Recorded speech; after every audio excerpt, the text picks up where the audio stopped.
Mr. Chairman, Ranking Member Feinstein, members of the committee for the... Wait a minute, I need to swear you in. I apologize. All right. Raise your right hand, please. You solemnly swear the testimony you're about to give is the truth, the whole truth, and nothing but truth, so help you God. Thank you. Sorry about that.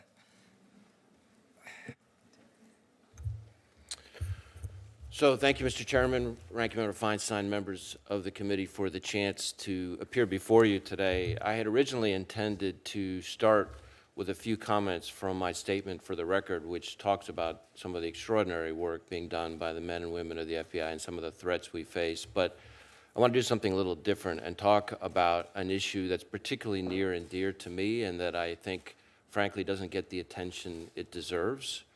Before I turn to the many important questions of the committee.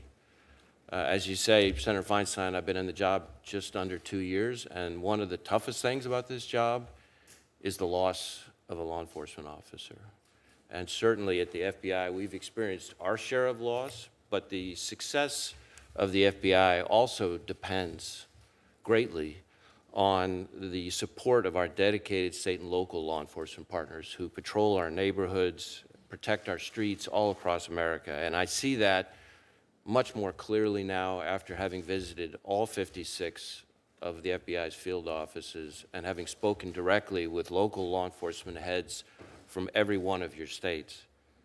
Our state and local partners serve on the FBI's joint terrorism task forces all across the country. They're force multipliers in our fight against drug trafficking, in taking down gangs, in saving kids who've been kidnapped, and in countless other efforts that help keep Americans safe. They also give the FBI a much clearer understanding of the threats across the different communities in your states and ideas about how we can better combat them together. Every time I attend an FBI graduation for new agents or new analysts at Quantico, a significant number of those graduates are former state and local officers. And I have the privilege of shaking their hands, presenting them with their credentials, and welcoming them to the FBI family. So a line of duty death is personal to the FBI, and it's personal to me as director. And I have a feeling it's personal to a number of you.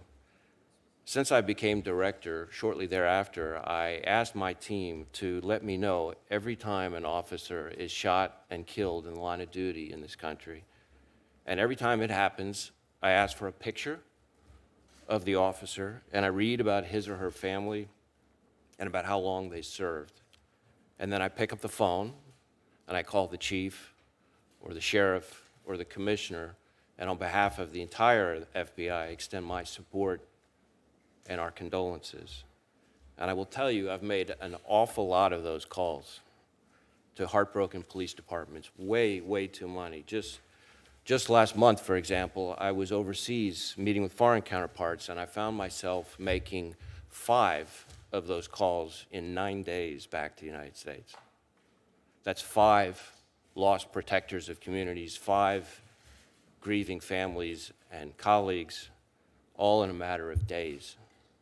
One of the calls I made was to the Sacramento Police Department, the home, Senator Feinstein, of you, and of course Senator Harris.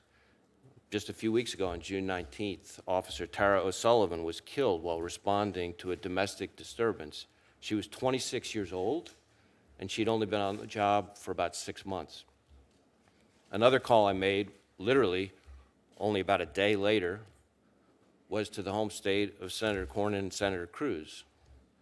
Corporal Jose Espericueta from the Mission Police Department was killed while trying to catch a guy who had threatened his family with a gun and then fled on foot. Corporal Espericueta was 44 years old and had a wife and 2 kids. So these calls never get any easier. In just under 2 years as director, I've already had to make condolence calls like that to more than half of the states represented on this committee. And I've had to speak to some chiefs and sheriffs more than once. I'll never forget, for example, last September, when I called the Brookhaven, Mississippi Police Department after 2 of their men were killed. Put that in context, they had an entire police force of 38 people. Unfortunately, we've already had 2 more officers shot and killed in the line of duty just this month One was an officer killed in Arkansas this past Thursday.